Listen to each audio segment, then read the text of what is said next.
The new 2024 BMW X5 and X6 models have been given a technological overhaul, with digital technology playing a major role in the interior upgrades.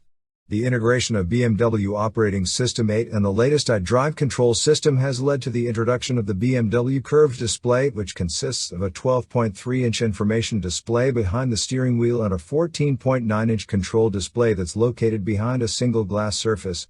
The touch control functionality has replaced many buttons and switches with digital controls for various functions. This innovative cockpit and modern instrument panel give a truly progressive feel to the premium Ambience.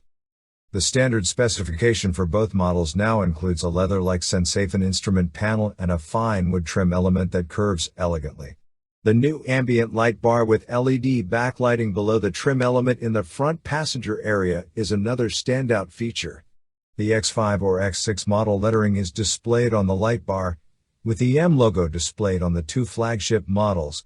The center console control panel also includes touch-sensitive surfaces and a newly designed gear selector lever. For added comfort, the driver and front passenger seats can be upgraded to comfort seats instead of the standard sport seats with Sensafin surfaces. Other options include BMW Individual Merino Extended Leather Upholstery, BMW Individual Full Merino Leather Upholstery, active seat ventilation, and a massage function. Other highlights on the options list include the comfort package with panel heating and a thermo function for the cup holders, the Sky Lounge panoramic glass sunroof with LED lighting, glass applications for selected controls, the Bowers & Wilkins Diamond surround sound system, and the newly designed travel and comfort system.